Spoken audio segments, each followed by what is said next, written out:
Right, so this is going to be a modification of a running man exercise. So we're just going to go into this kneeling position. So just making sure nice neutral position through your pelvis, ribs over pelvis. You're long, you're tall in your torso, you're neutral basically. You're on the knees, the feet are behind you. The legs want to be so that you're not collapsing inwards. So the knee should be right underneath your hip. And then we're going to take a weight, kettlebell in one hand. You might also find it helpful to have a lighter weight in the other hand, okay? So you can play around with it, see what feels better for you. I'll show you both ways. So I'll show you without first of all. So the movement we're going for is this rotation through the trunk. So if you just keep the elbows close to your body and just imagine you're trying to bring that hand forwards and then the kettlebell forwards, you'll see that that movement is all coming from the trunk moving, okay, the rotation. Now, we're going to have this kettlebell lead the way, where you're going to rotate through your trunk to have it kind of reach down towards, it's just in front of my knee at the other side. I haven't gone all the way down to the floor there, but you, again, if you find you have a lot of movement or then go for it. But you're probably going to find you're not going to be able to reach the floor without bending over. So don't do that. Just use it to lead your rotation pattern.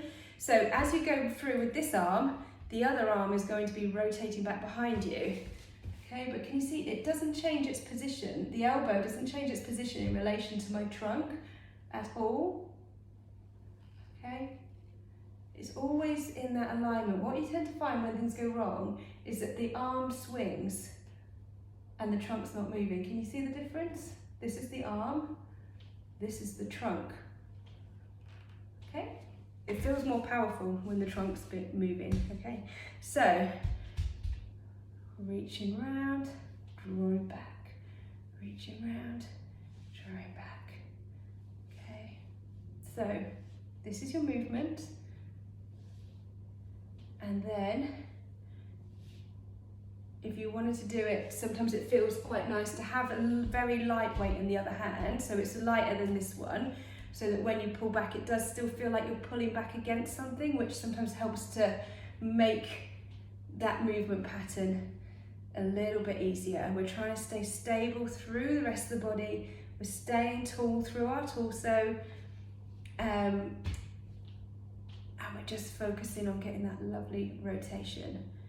Then you're going to swap over. So now the heavier weight's going to be in this hand, and you're either going to have no weight in this hand, or if you prefer the weight, then use a light weight in that hand. So that's 5 pounds. That's about 500 kilo. So quite there's a difference between the two. Okay, so same thing. Everything else is the same. Neutral torso, feet flat on the ground. You're rotating towards the opposite leg, back through. Okay, rotating through. Feeling that trunk movement, trying to stay nice and stable through the torso. And again, just to get a little bit of good sequencing with the muscle order, if you begin to breathe out through your nose as you row back with the heavier one, and inhale as you come through.